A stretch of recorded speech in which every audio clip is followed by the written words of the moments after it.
Hello and welcome to Excel Essentials. In this session, we'll be covering Python in Excel. Python in Excel is a new feature which allows you to write and run Python code directly inside cells in Excel. So it combines Excel's spreadsheets with Python's data analysis and visualization capabilities. And it also helps massively for those who already use Python for data cleansing activities as well, because you can do that directly inside Excel. Now we're going to go through a few of these and we're going to kind of play with this. And the first thing I want to show you is if you go to formulas, you have this insert Python button in your ribbon, and you also have the editor. Now in here we've got some which we'll go to later on in our other sheets, where I want to show you some of the other capabilities which Python has. But we'll start off on this Python sheet and we'll start trying to create something. So let's say we want to find the correlation between two columns of data. So here we have marketing and here we have revenue. Now for this we're going to do equals py for Python, and if you hit tab you're going to see something different appear. You're going to get this green py block, and what we're going to do there is we are going to write in the code in Python. So here we're going to import something called Pandas, and we're going to import Pandas as PD. And I'll come back to explaining this formula shortly. Then we're going to hit enter. It's not going to finish the whole formula being written into Excel. It's just going to create a new line so we can continue writing some code. Now we have some data which we want to put in. So we're going to do data.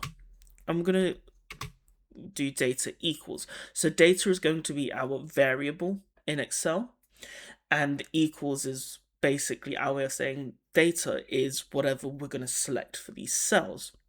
Now what you can do here is you can manually go in and select the cells, and as you see it's auto populated that code in Python into the formula bar, and we see we have this XL for Excel, and then we have the cells we selected, which were B2 to C6, and it's marked headers as true. If there are no headers in your data, feel free to click this and change it to false by just typing false. Now we're going to hit enter to come into a new line, and we're going to do data.corr, and now the corr is correlation, and it's a function with which is available, so we're going to wrap that in its own brackets. So it's going to be data.corr open and close brackets, and once we're happy with that we're going to hit enter, and as we see it said busy and it's produced a data frame.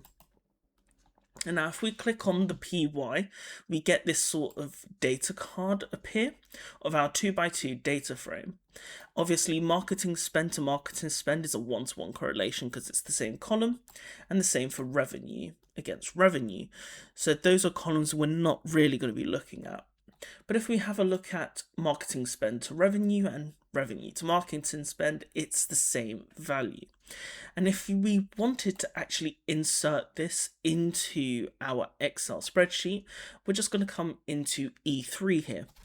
And what we're going to do is going to do equals, and we're going to do E2 because that's the cell where we have our data frame. And you may have noticed that something else has popped up. We've got array preview, Python string, Python type name. Now here what we're going to do is we're going to do a full stop, and then what we're going to do is we're going to go to array preview by using the arrow keys, and then we're going to hit tab, and it's going to enter that for us automatically into the cell. And then we're going to hit enter, and we get that array that we had when we clicked on the py now directly in our spreadsheet. Now I said I would go back to it, and I haven't forgotten. As you can see here on the right hand side, or I can go back into the formula, we have this pandas. Now when we wrote import pandas as PD, what we were doing here is we were importing a Python library. Now, this is a collection of pre-written code which offers functionality which isn't already available in the base of a coding language, and it allows you to perform additional tasks as well, such as, in our example, being able to get the correlation of those two columns. So Pandas is really useful in helping to read data from Excel, comma-separated files, databases and other sources as well. You can also use it to clean data, transform data, filter it, sort it.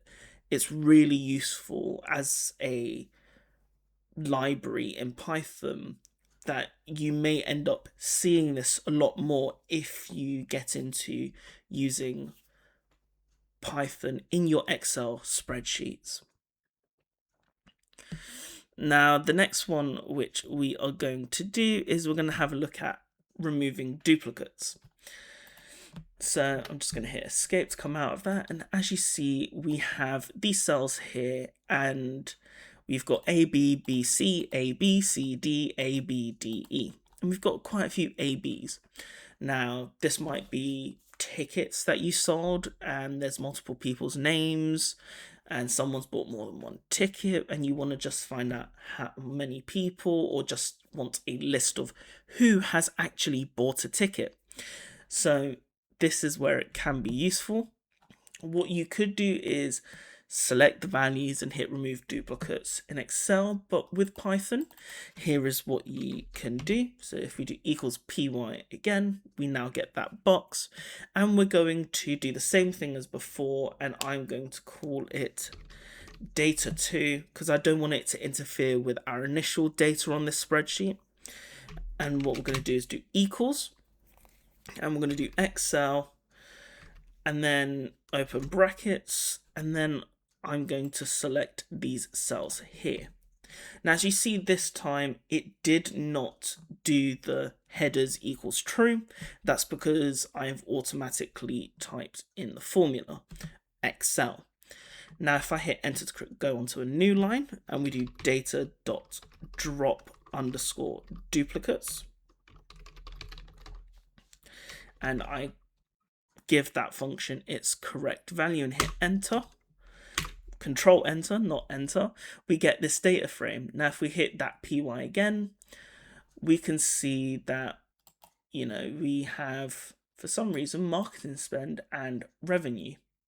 Now, why might this have happened? So if we go back into our formula, we see we have data2 and we have data. So make sure that when you are typing in Excel, be it for ranges or in Python specifically, that you make sure you choose the correct ranges, the correct variables, otherwise you'll get unexpected results. So if we do control enter again and click on the py, we can see we've got this little table as a result. We've got A, B, B, C, C, D, D, E, which are the unique values, and that has just been sourced from this list. Now, here is where we can then go back to traditional Excel values and formulas to calculate and return that in a cell for us.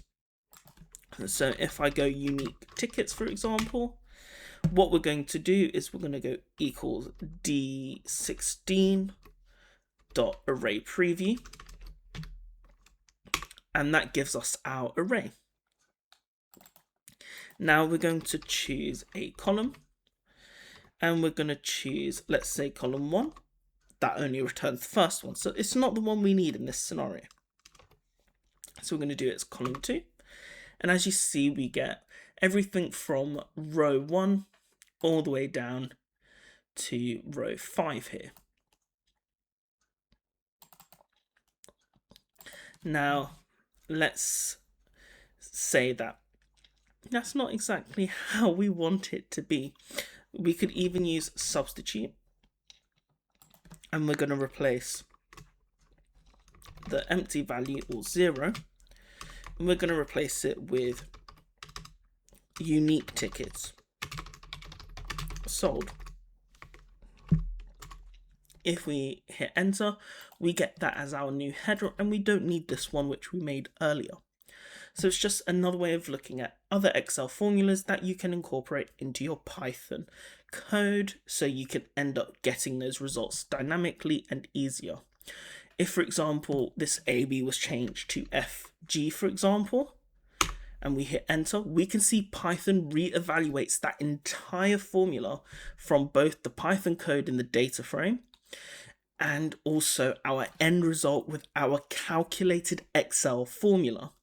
If that was to happen again, and I was to say, let's say we extended this range, we made it, instead of B21, B25, and we hit enter, we could end up also then going through and doing AB.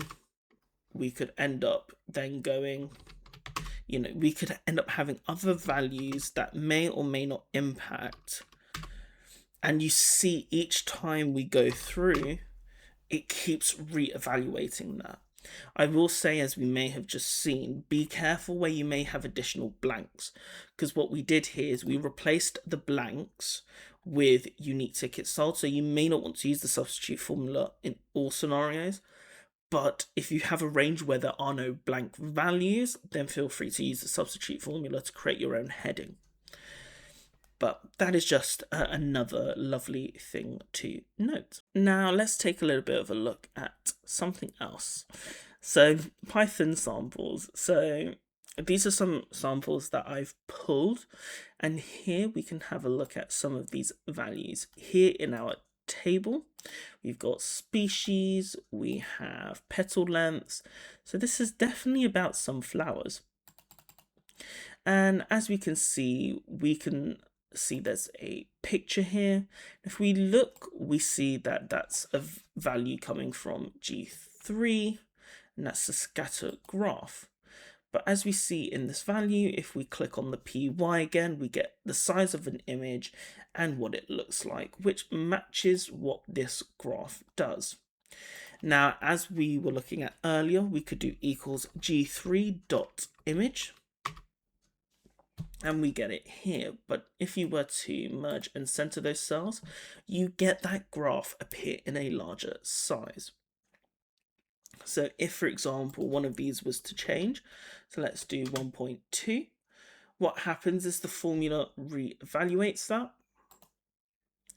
So if we go back into, 1.2 did nothing there. If I change this to 2, let's see, and we see the image gets re-evaluated in Python and it replots that mark. Now, if a ton of these were changed to, let's say, 1, for example, the image updates and so does the scatter graph. So if you actually want to use a scatter graph, feel free to do so. But also you have the option of the image as well. If we have a look at this other example, we have our result. So if we have a look at the correlation, again, we can see that here. And here they've done something else. What they have gone for is they've added a parameter into the correlation for where they want only numeric values only to be evaluated, and they've selected the entirety of the dataset here, which is why this comes out as the evaluated result. Now, what we could do here is do equals G3, but it will not return anything in this case because it's actually returned the result. There is no data frame for you to go and have a look at and see all the different values. It's already produced the result in the actual spreadsheet itself and spilled the data. And then finally, Python sample 3. And this is another type of graph. And as we see, it's produced it. And I believe this is a linear regression. Don't quote me on that. It's been a while since I've done maths. But here we've got an image, for example, of the actual graph and the results. And if we have a look at that formula, we can see it's done a plotted graph. and it's using the actual data, and it's using another library called Seaborn to produce those visuals. If you like this video, like, comment and subscribe. Otherwise, stay tuned for more Excel Essentials.